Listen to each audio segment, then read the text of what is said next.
Educational assistance affect decisions regarding referral, placement, instruction, progress, monitoring, and evaluation. Why regarding referral?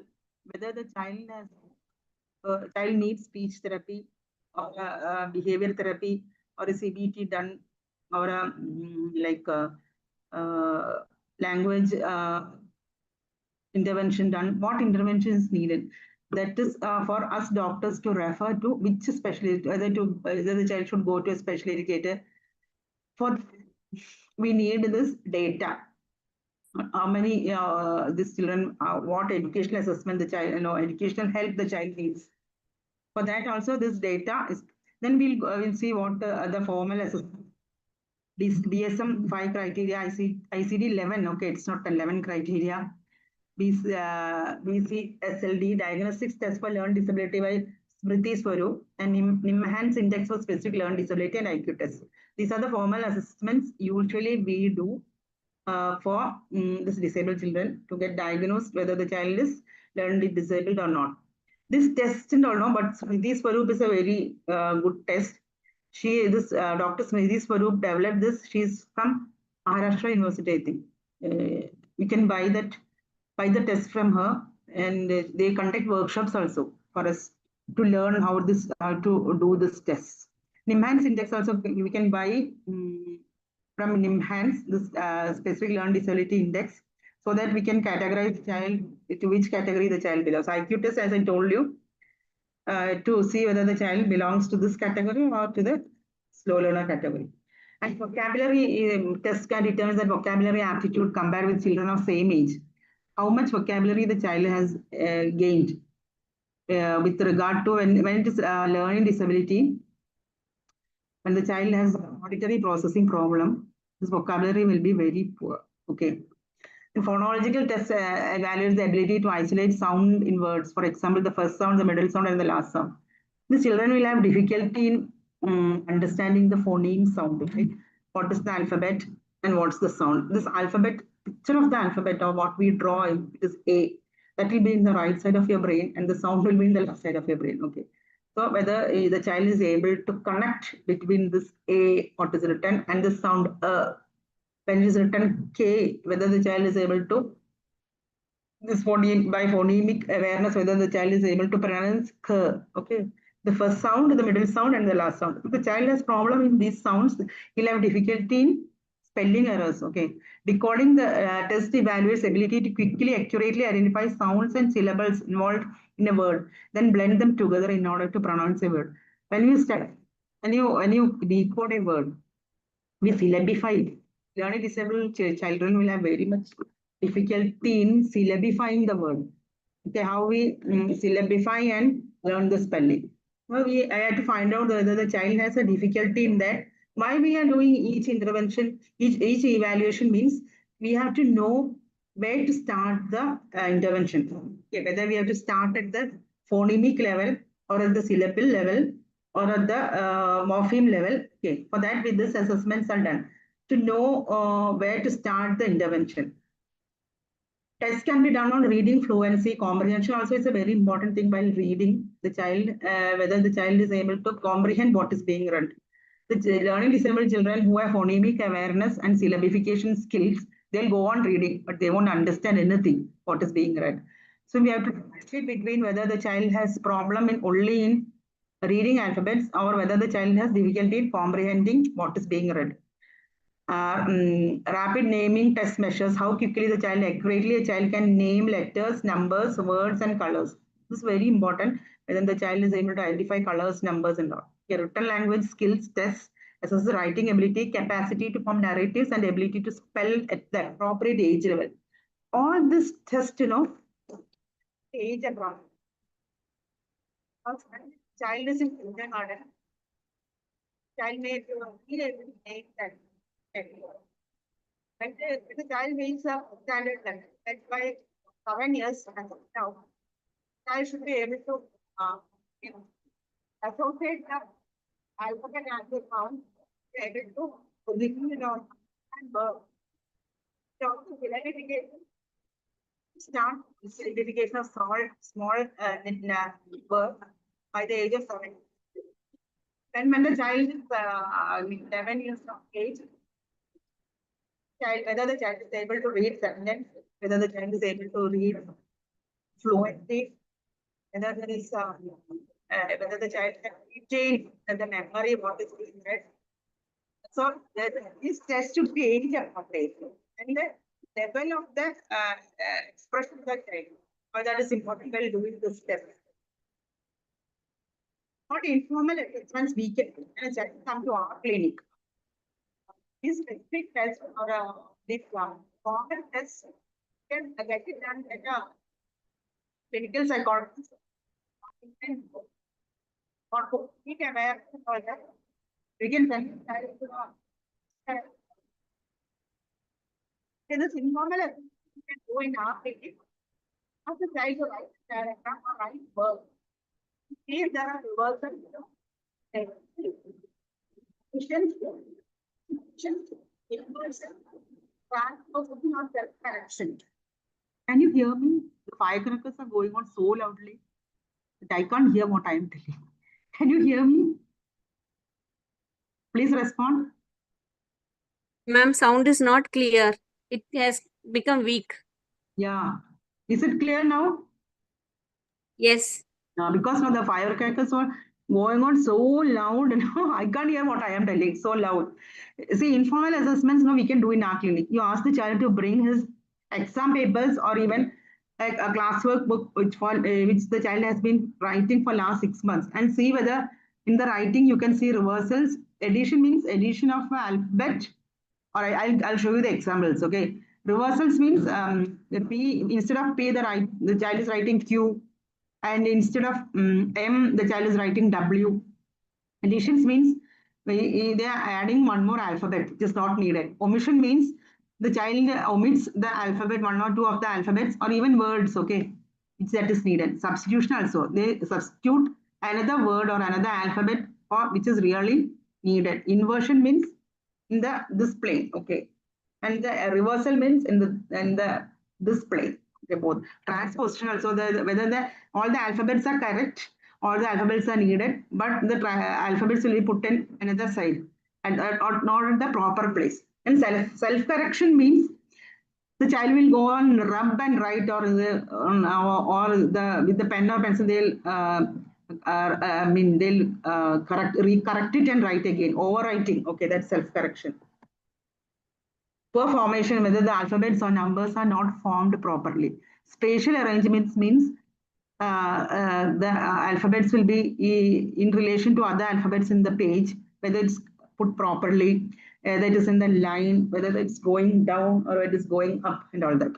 Letter size relationship means capital letter should be a big one, small letter should be smaller. Whether the child is able to understand all that while writing. See, this is these are the two. This is reversal and this is inversion. Okay, you can see the examples. P and D is reversal and M and W is inversion. And see this how each line you see how the reversals and all are happening. See the J, see the 7, see the J, see the 7. Okay. Can you see? T, the last line, see the T. Are you able to see all that? Yes, yes. This we can assess if the child brings their answer papers or their classworks. It's easy to do in our clinic. And if it is a classwork, you can see the letters for the last 3 or 4 months, how the child is writing. Or if it is answer papers also, ask them to bring 2 or 3 test papers so that you can assess whether it is being repeated. These mistakes are being repeated. Only when these mistakes are repeated, we need to consider it as learning disability. If the mistake is seen only once, you needn't consider it as a disability because anybody can make mistakes once. But this reversals and all are, it is being repeated again and again. Then we have to consider for send for formal assessments. This we can do in our clinic. It's easy also. 1 minute.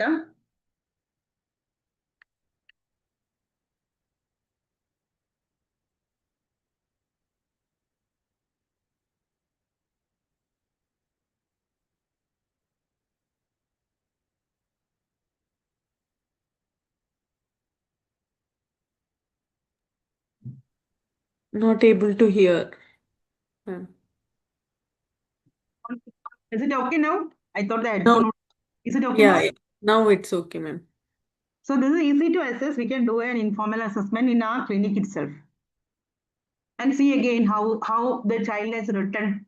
Just go through the mistakes the child, which we told about omission, addition, substitution, all this can be seen in this, what the child has written. Just read it carefully. There are omissions there. There are reversals. There are transpositions. All this are there. Substitutions.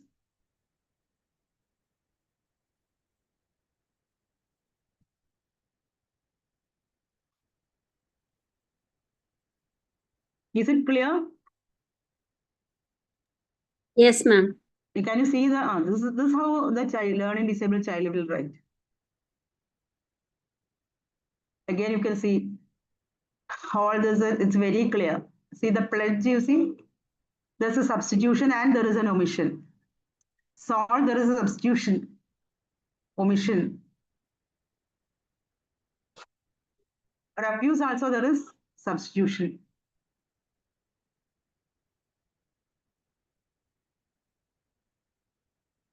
Crave, see, there is substitution and omission. Confess, you see, instead of C, he has written K. That's because the child doesn't have phonemic awareness. How the C and the K is pronounced. While reading also this happens, okay? You have to make the child read his text, ask them to bring their text. Or if the child is functioning at a lower level, find out at which level the child is functioning, whether it is the third grade. The child is now is in the fifth grade and child is functioning only in the second grade. You make the child read a second grade text. And you can see whether all these are happening, whether the child is omitting words, the child is reading, substituting words. He will say house and he will read horse. That is substitution. Whether there is a self-correction like, no, it's not that. And again, he'll go on reading. Whether there are pauses, they are making noise like that. Or if they are following phonic, if they are not following, whether they are able to follow the phonic procedures, comprehension, everything. You can also make the child read and see whether all these problems are there. But it should be age appropriate and the current level of the child. In whether the child is in sixth grade or the child is functioning in second grade, you have to make them read the second grade text. Okay. If the child is in the eighth grade and if the child can read only the fifth grade, we have to make the child read the fifth grade and find out whether these problems are there. And we have to start intervention at that level. When the child is functioning at the fifth grade level, we have to start intervention at the fifth grade level. That can be done by special educators, okay, but only when we know where the child stands, we can direct a special educator what to do. Okay, most probably the special educators, most of them will be working with mentally retarded children. And the working with a mentally retarded child and learning disabled child is different. So you'll have to guide them also how to work with this learning disabled child. Arithmetic also, there are a lot of problems in arithmetic. Whether the child can count, whether the child know the number concept. That means counting is 1, 2, 3, 4, 5 like that, counting. Number concept means whether the child knows what is 1, what is 2, what means it to be true. Okay. Geometric figures, whether the child is able to draw, the child is able to identify, the child can name. All these three you have to see. Ascending order, descending order, even whether the child is able to understand even number, odd number, addition, subtraction, multiplication, division, and all that. So,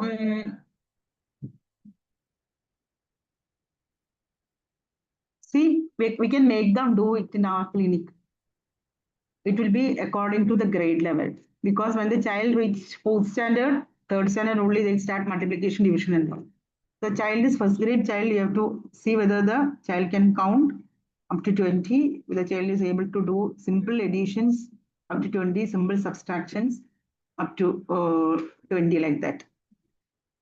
Even ascending and descending order. When the child is in the third grade or fourth grade, you can see whether the child can do multiplication or division. When the child goes to higher grades like 5th, 6th, 7th and all, we can see for whether the child can understand small story problems, fractions, decimals, a child in 8th, 7th, 8th and all, if the child is able to do algebraic expressions, percentage, big story problems and polynomials. This is how we assess according to the age and grade. Okay. When we can assess the child for English, like whether the child we see whether the child can write alphabets, whether the child can write on its own, or whether the child can hear, we'll dictate it whether the child can write. The child can write words without blends. Without blends means blend will be like P and L will be joined and will pronounce it as pl. Okay. CLN will pronounce it cl. Other than that, bat, rat, and all that simple words. Whether the child is able to write words without blends, and then whether the child is able to write words with blends, like place, play. That blend is PL. Clay, CL is a blend. Okay. What is blend? The two alphabets are joined and we get a one sound. Okay. Play, clay, like that. That should be done according to the age and grade of the child. Okay. See, the child can write sentence with 3 words. I'm a boy, she's a girl, of that 3 words. And then the higher grade, you can see the child can write sentence with 2 or more than 2 or 3 words. Whether the child can copy a story, whether the child can write a story on its own. And so we assess for English. The similar procedures can be done to the vernacular also, mother tongue language also. We can do similar pattern. The child is able to write alphabet, the child is able to write simple words, then bigger words, then 3-word sentences, then complex sentences, then whether the child is able to copy a story, then whether the child should write the story on her own or his own. Okay. And how we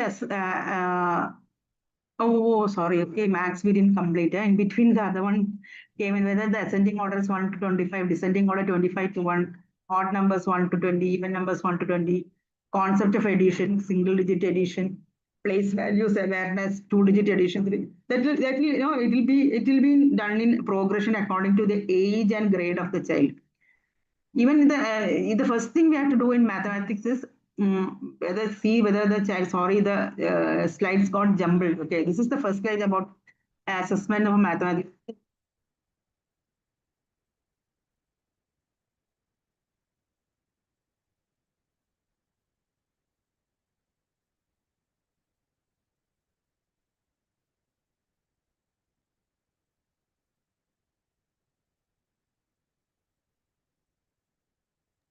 Ma'am, sound കേൾക്കുന്നില്ല.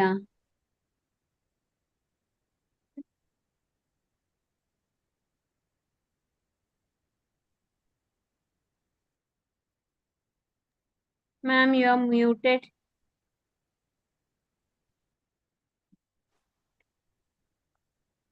Doctor, we can't hear you. We can't hear you. I think she is not hearing us also. Yeah. Will someone call her? I'll try. Okay. Just a second. Hear me? I don't know whether you heard me or not. No, ma'am. Last thing we didn't hear. Last 2-3 minutes. Continuous firecrackers going on, but just below my window where I am sitting. Okay. Okay. That's why Last 3 minutes, I think. 2-3 minutes we didn't hear. Okay. That is primary colors, because it is a pre-mathematical skill. Okay. Understanding colors, primary colors, secondary colors, shapes, long, short, big, small. These are all pre-mathematical skills. If the child doesn't have these skills, the child won't be able to learn mathematics. So you have to look into whether the child is has very difficulty in maths. The parent will come and tell the child can't learn mathematics. Then you can look into whether all these things, whether it is there in the child. And if these are not there, we have to start intervention from there itself. That's why we do an informal assessment. In this informal assessments will give us an exact idea from where to start the intervention. Okay. Understanding long, short, big, small, sorting objects for size, shape, and color. How we sort objects for size, shape, and color? I told you before, I think. If you see a potato and the onion kept it far away, we know from the color and from the size that it is onion and the other one is potato without touching or tasting. Okay. Like that, the child is able to spot objects with say similar shape, similar color, and similar size.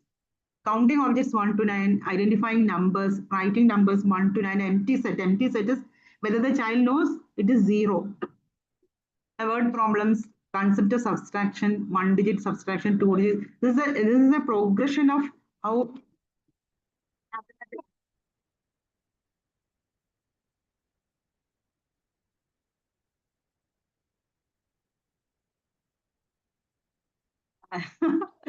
they are going on using 5 characters. Borrowing in subtraction, 0 in subtraction. What the concept of 0 when subtracting? Maybe sometimes the child will have just this problem, borrowing. Borrowing in subtraction and cannot understand what to do with the 0 in subtraction. Just one problem, it will cause lots of problem in mathematics, and his grades will be low. So when the child comes with only mathematical low in mathematical grade, you have to see whether any of these problems exist. Just you have to correct that and give, then the child will do better in the mathematics. Concept of multiplication table, 2-digit multiplication, 0 concept in multiplication, 3 and above digits multiplication, word problem, concept of division. This I have seen many children who don't know division. I don't know whether it is not taught properly in school or not, but lots of children have problem. They don't know division. Until multiplication, there isn't much problem. But when it starts with division, in division there are 2 concepts. And addition and subtraction and multiplication. All the 3 will come into division. So the child won't be able to blend all these concepts and do a division. Many of them have this concept of division, difficulty with division. Just only that problem will be there in mathematics. For some children, all the other things they'll be able to do. Single digit division and relation between dividend, divisor, and remainder. All these are very difficult concepts for a child with a dyscalculia or having difficulty in mathematics. And how we manage all this. Now we know there are lots of problems for this learn disabled child in reading, writing, and doing mathematics. How we go about it? Okay. How we can help the child. First is understanding the child and accepting the child. Then the strategic interventions. What are interventions we can do? We can do a remedial training. We can give counseling for the child and the parent and the teachers also. Then as physician, we can do treatment also. This we have to do. We have to have a multidisciplinary approach to the child, and it should be an individualized management protocol. Okay, why individualized management protocol? Each child will be different problems. Learning disabled means one learning disabled child will be different from the other learning disabled child. So it should be an individualized management protocol, and as far as early as possible, we have to diagnose and we have to give appropriate intervention as early as possible. Because sometimes the children will be brought to us only when the child is 12 years old. And the child will be functioning at the level of first grade. So you see the gap between the child and other children in class, it will be very big. And the child will be so much frustrated that he can't perform at school. He'll start school refusal, lots of behavior problems in school. So for such problems, to minimize such problems, we have to start intervention as early as possible, and detection also. Whenever any parent comes with fever or any other diseases, you just simply ask them whether they have any problem especially if there's recurrent infections, recurrent allergy problems and all, you just ask them whether the child has problem in learning. Okay. And if you find out there's a problem in learning, you start the intervention as soon as possible. Then we have a medical and non-medical interventions. What are the non-medical interventions?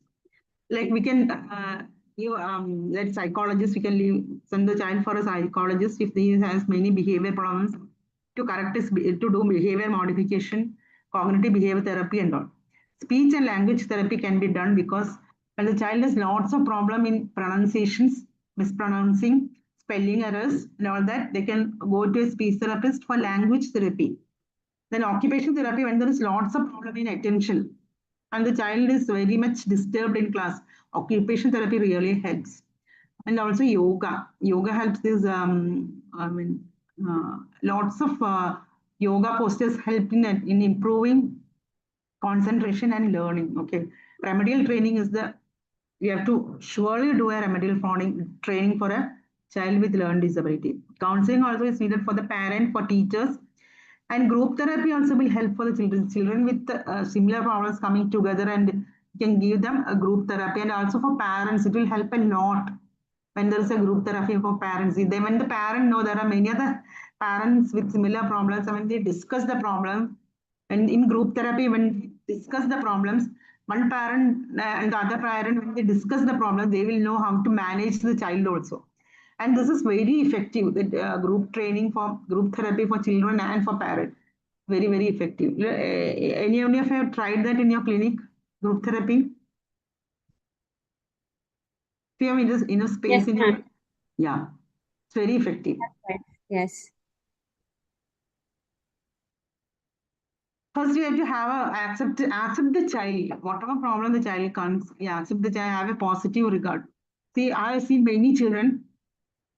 When I started this learning disability training programs and all, many children, we thought they will never reach anywhere, but many of them have excelled in life, you know.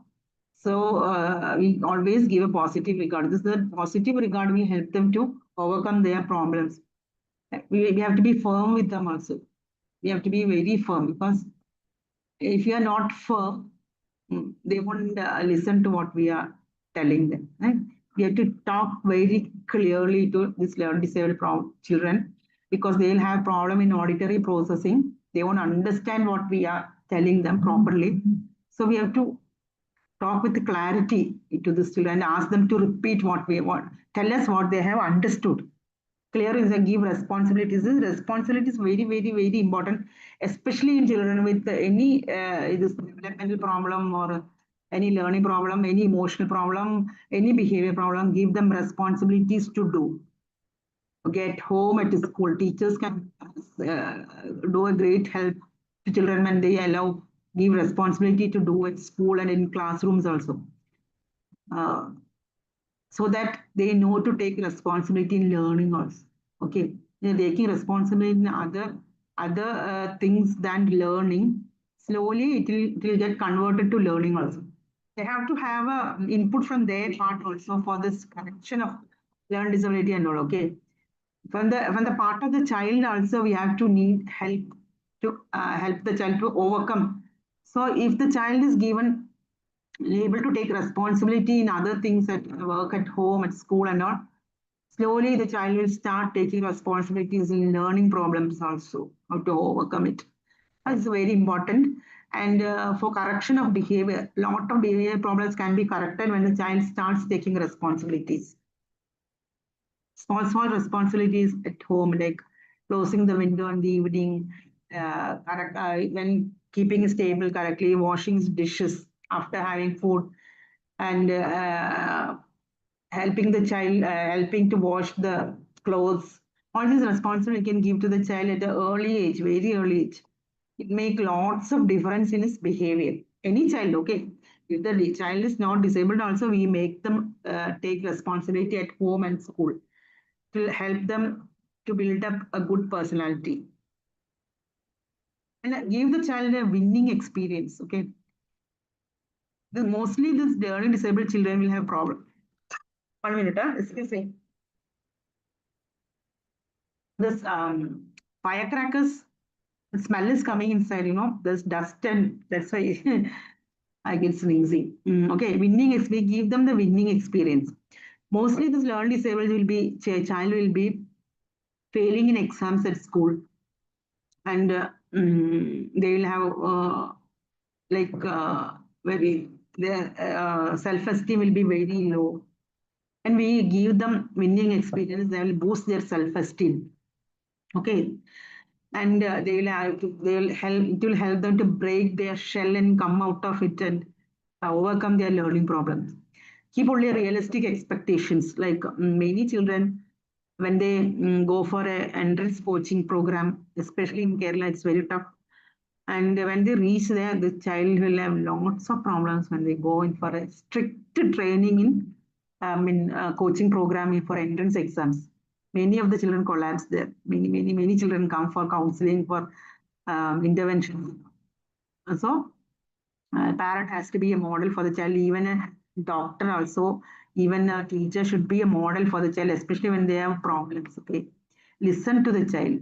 Whatever the problem, any child is brought to you with any problem, like in behavior or in learning. Talk to the child in privacy. Okay, not with the parent. When you send the parent outside and you talk to the child and listen to the child, what the child has to say about his problems. He will have lots of things to say, and nobody will be listening to him at home or at school. Everybody will be trying to correct him. If there is somebody to listen to him, he'll be relieved very much. Okay, somebody he can open his mind to, her mind also. It will give a lot of like pacifying for the child, and they will tell what the actual problem is.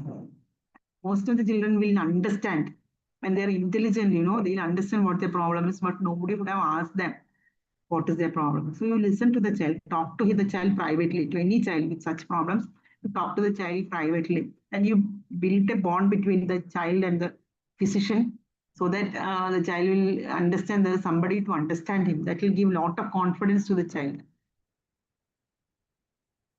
And therapeutic interventions we can take in the next session. If you have any doubt, you can ask. Last section will be therapeutic interventions. If you have any doubt in interventions, if you have any specific doubts also, you can ask how to go about. Even in attention also, there are lots of intervention programs that can be done to improve the attention. And there are a lot of exercises that can be done to improve the attention and learning strategies. Okay, yoga, the Nada yoga is very good. Nada yoga, Brahmari. Have you heard about that? Brahmari. Nada yoga helps the child to learn, helps in attention and learning also. It helps lots in learning. And there are exercises like brain gym, which helps the child to learn in a better way. The right, left, and the midline movement, crossing the exercises crossing the midline of the body. It helps the child a lot in improving his attention. And we have seen children, those who are taught percussion instruments, this child with very low attention. Children with the low attention will improve on learning percussion instruments, especially chanda. You know chanda? Chanda is there in Kerala. I don't know in other states whether it is there. But chanda helps a lot in improving attention of children. If you have any doubt, you can ask me. Otherwise, we can stop here. It's about to be 9 o'clock. Good evening, ma'am. Good evening. Ma'am, actually, I had one doubt, ma'am. Like what is the basically treatment or management we can do with children having ADHD? Like certain counseling can suggest. No, counseling is will not work with ADHD children. You can counsel the parents, and you to improve the attention. First thing we have to do for them is you improve the attention. So find out what's the strength of the child. Whether the child is a child who is having better vision input, like visual learner, the child is auditory learner, or is a kinesthetic learner, and you give intervention in that area. Like I told you about chanda, percussion instruments. The child with auditory attention problem will improve a lot with percussion instruments. That's what I understood from my experience. And the child with attention in the visual areas, you make the child to turn to the wall and sit while studying, so that no other things will distract his attention at home. Auditory attention child also, difficulty in auditory attention, we allow the child to sit in a closed room so that the noises in the home, the TV or other noises at home won't distract him. And if it's a kinesthetic child, will allow him to move and learn.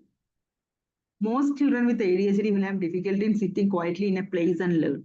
So we have to allow them to, we'll teach them, we'll make them stand and learn. We'll allow the movements. Okay, you can improve the attention by movement exercises. This dance movement therapy help a lot in ADHD children. Dance movement therapy. Thank you so much, ma'am.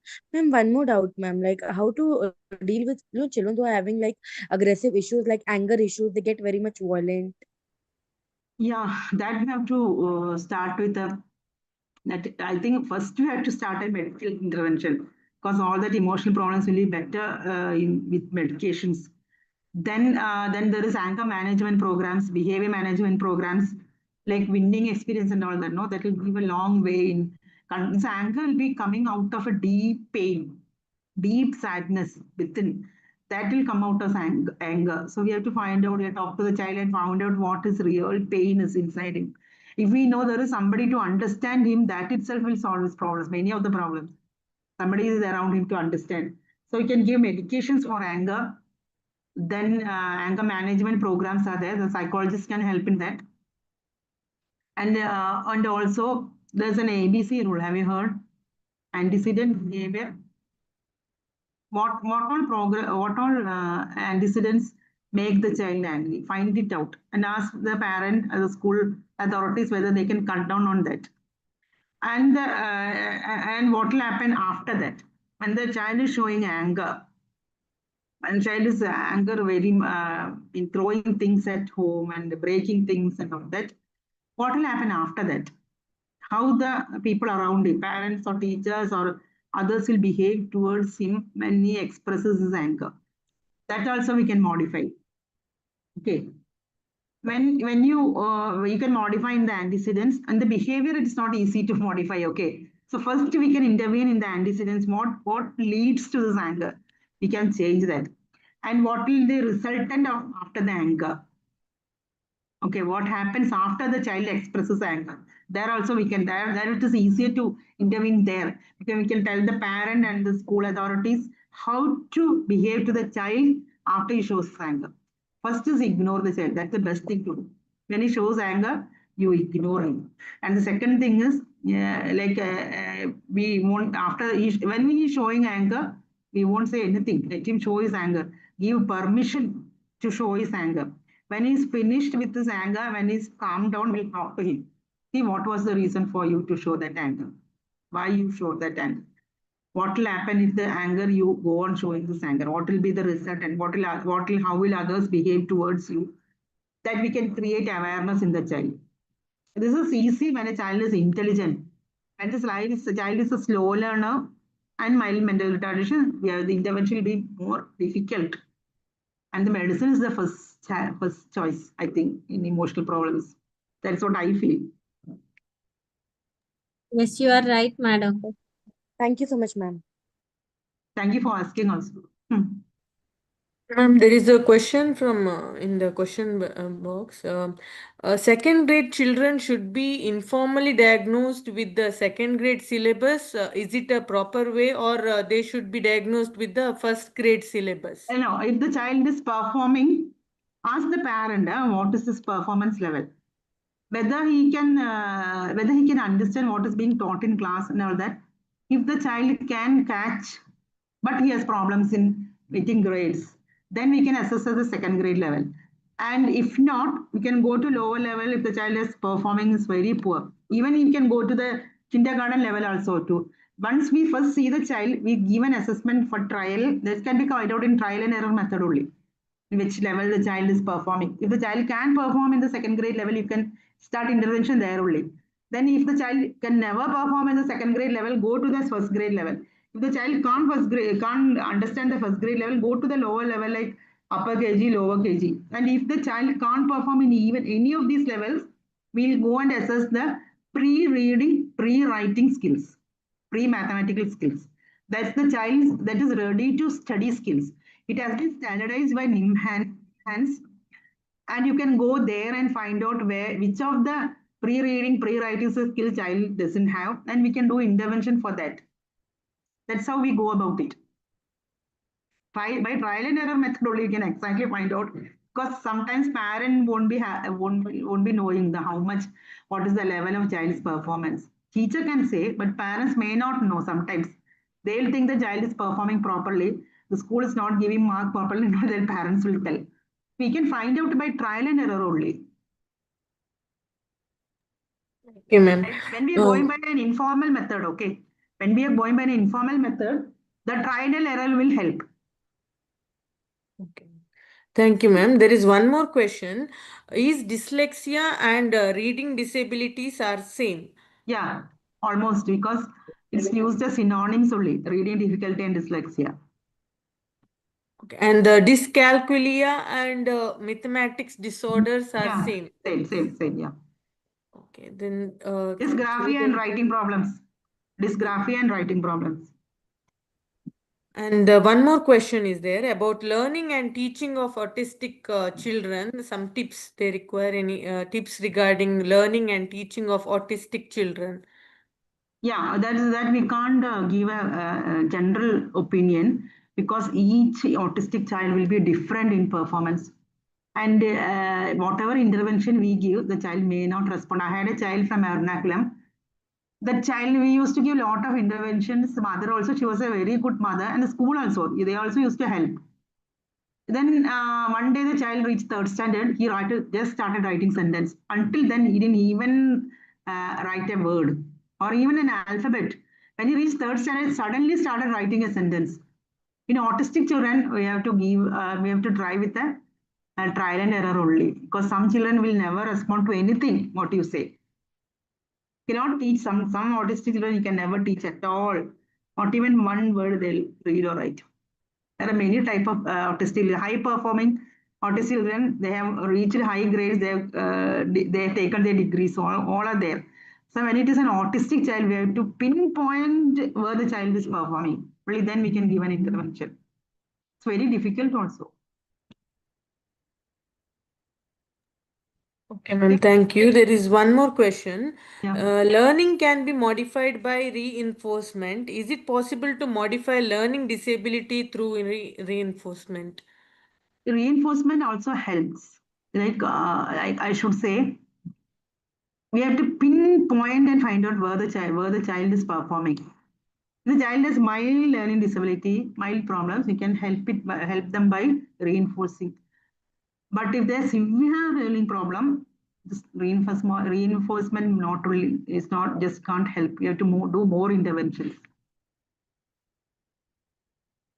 And giving them winning experience to reinforce anything positive regard, positive appreciation, and winning experience. These two are very, very, very important for reinforcement. Okay, ma'am. Thank you, ma'am. Thank you so much, ma'am, for the enlightening and informative session. I hope if anybody is, anybody is yet to have any questions or doubts, they can put a message or unmute and ask the questions. One question, ma'am. Hello. Yeah. Regarding these assessment scales and intervention, I mean, whatever scales are there, we as homeopaths, are we allowed to use them? We can Or we use them doing- if you have learned. No, I have taken training from Smriti Swaroop, I told you, and Okay. also to Alpha to Omega. That's a center at Chennai. And Okay. when you are trained for doing such tests, we can do. Okay. Then informal assessment anybody can do. We can also do. When you need to give a certificate, okay, when you need for the child to be certified to get help in exams, then we have to send them for clinical psychologist or specialist in learning disability like that. Okay. Otherwise, we can do. To help a child, all these things are not needed. Formal assessments are not. Informal assessments will help us to help the child, you know. Okay. And even parent also, to give an awareness to the parent also, this informal assessment will help. The certification is also very important. Like for a board exams, they'll get many, like they'll get a scribe, they can give somebody to read out the questions. And all that, for all that, for that we need formal assessments. For that we have to send the child to a clinical psychologist. Okay. But I think in Kerala, we have that projects and all, that they have psychologists, we can give certificates in here only, by our department only. When it is a government department, it helps with this, we can give the certificates. Through schools also, they are sending to government centers. Yeah. Camps are conducted and children are assessed. Yeah, that happens here. Schools should take the initiative. Actually, we can tell the parents and ask them to go to school, and it should be done through schools. Certification for board exams. Okay.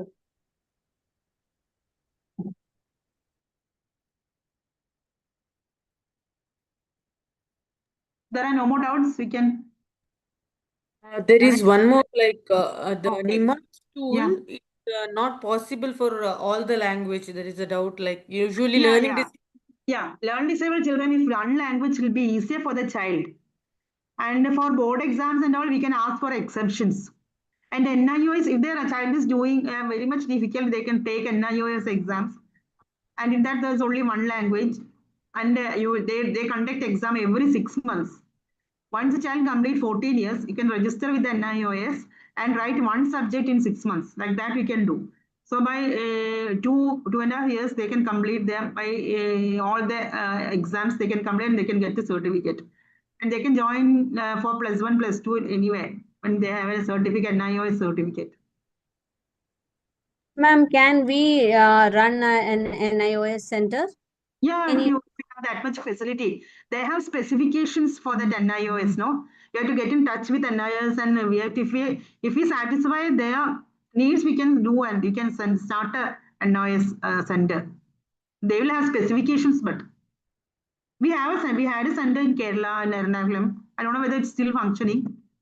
They had many of the schools have NIOS recognition, but many don't help. The one we had a specific center in Ernakulam. I don't know whether it is still there.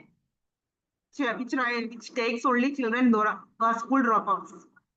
Regular school dropouts, they take the children who are regular school dropouts and make them write NIOS exams. Many have got through examinations at that center. I don't know whether it is there now. It was at, I forgot its name also. I forgot the name of that institution. If you want, I'll collect it by next class, next Tuesday. Yes, ma'am. I need. Dr. Remya needs. In Cochin. It was at Kallur in Cochin. Okay. Ma'am, I need it. Yeah. Ma'am, is it the district level homeopathy Sadgamaya? There is a Yeah, question. yeah. Sadgamaya to plans of this Sadgamaya can certify the child because it's a government project and they have a psychologist with them. Kerala government will accept the certificates from Sadgamaya. Okay.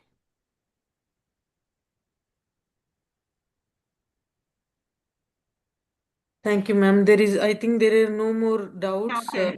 Again, next week we can complete the session with the therapeutic interventions, what we can do with our medicines. And also we'll discuss few cases I have done, how the medicine worked. Okay. Okay, then bye. Good night. Happy Diwali. Thank you for patient listening. Thank you.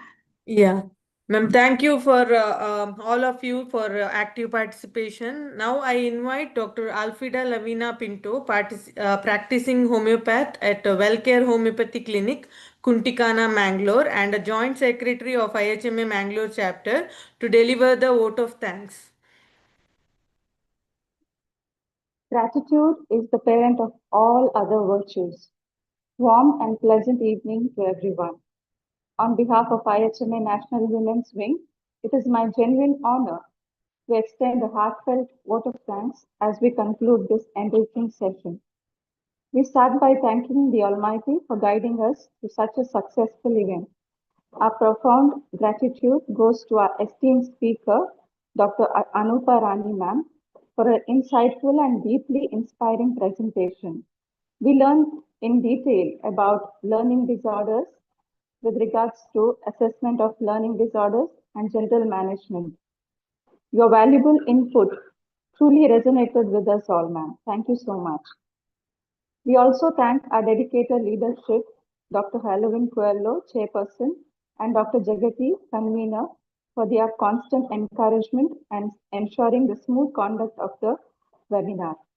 A special appreciation to our graceful Master of Ceremony, Dr. Vasumati, and Dr. Delsi for introducing our speaker tonight. And of course, our sincere thanks to all the members of the Women's Wing for their tireless work behind the scenes, and to every participant for your active engagement tonight. With hearts full of gratitude, let us carry this spirit of learning forward. Let us meet next Tuesday for another session of the continuation of learning disorders.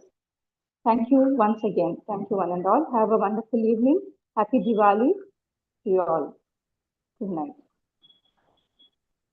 Thank you, Dr. Alfreda. And a big thank you to all our participants for joining us this evening.